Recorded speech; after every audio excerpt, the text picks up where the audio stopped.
Hello guys, welcome to 5th Generation Hobby Shop and shout out po kay Sir Dean Larry ng Palawan. Sir, welcome to 5th Generation Hobby Shop.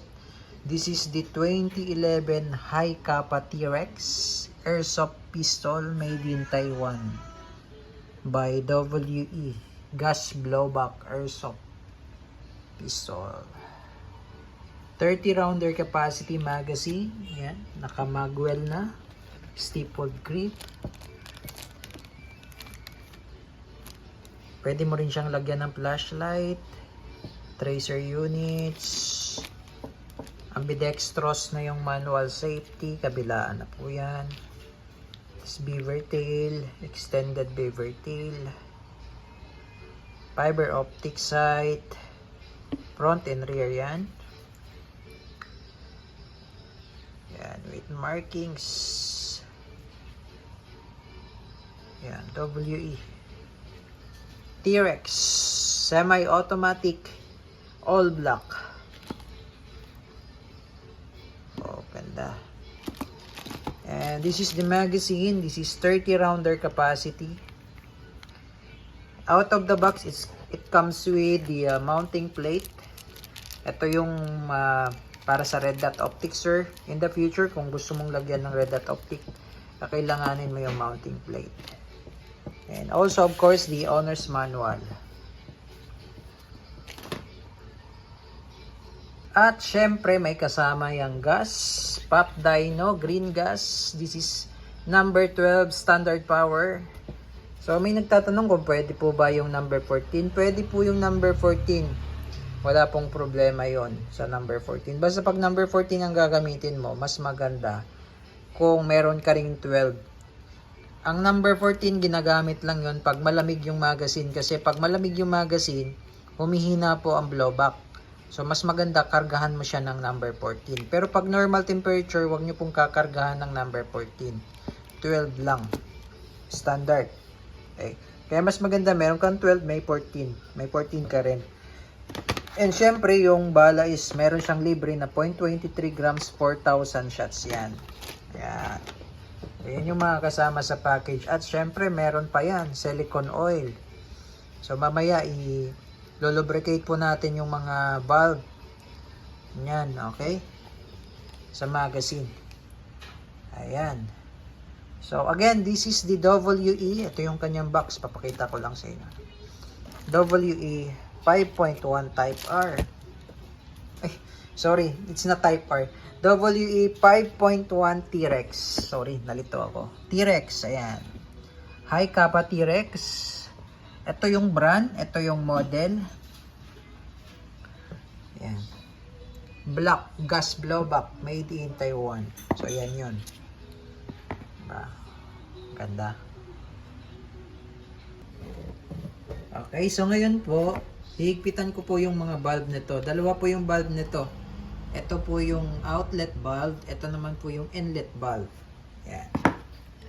So, unahin natin yung outlet.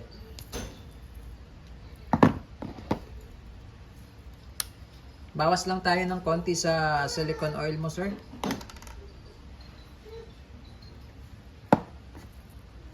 Tapos, ikot-ikutin natin yan para pumasok yung oil. Yan. Tapos, ito namang inlet valve, nandito po yan sa ilalim ng base pad. Ngayon, para maalis nyo po yung base pad, may lock po yan. Sundutin nyo po yung lock. Yan. Tapos, forward lang. Makikita nyo po dito yung inlet valve, tapos may screw pa yan. Ayan. Minsan po yan, lumuluwag din yung screw na yan. Ayan, ayan po yung screw. Yan. Lumuluwag din yan. So, hinihigpitan din po yan.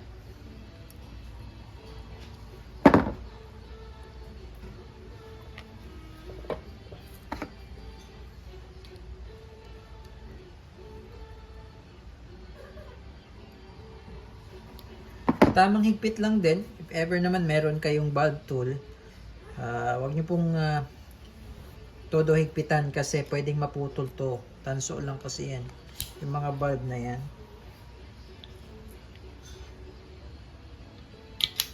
Tapos, ito naman sir, yung magazine niya is, ang capacity talaga nito is 30. Pero sa amin kasi ang recommended namin, kahit kalahati lang para yung spring.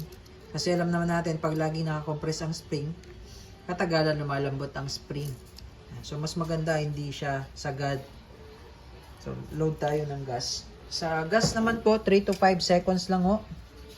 Inverted position, 3 to 5 seconds.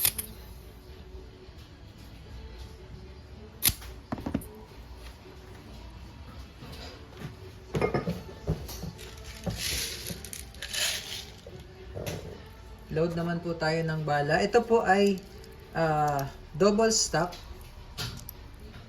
Yan. So, kailangan ang bala po alternating. Kailangan po walang space kasi po pwedeng mag-misfeed po yun.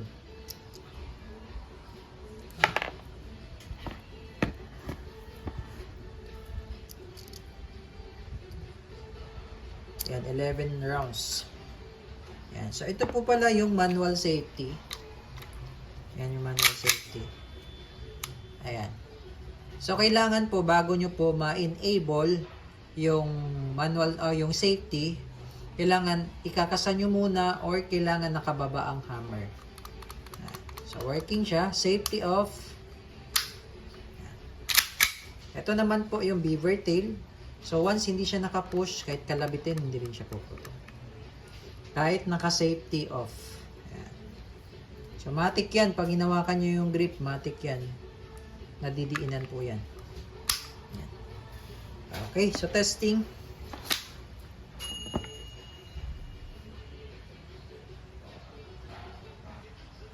Testing po, 2011 Hi-Capa T-Rex, all black, semi-automatic. Kitang-kita agad yung sight. Oh. Ayan.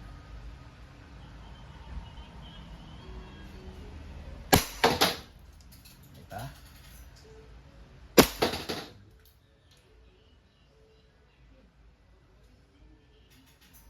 So, ubusin natin yung bala sir hanggang sa mag-open slide po.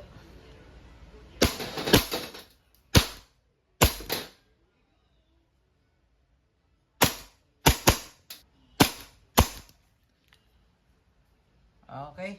So may posibilidad po na hindi siya mag-open slide kapag ang magazine ay malamig.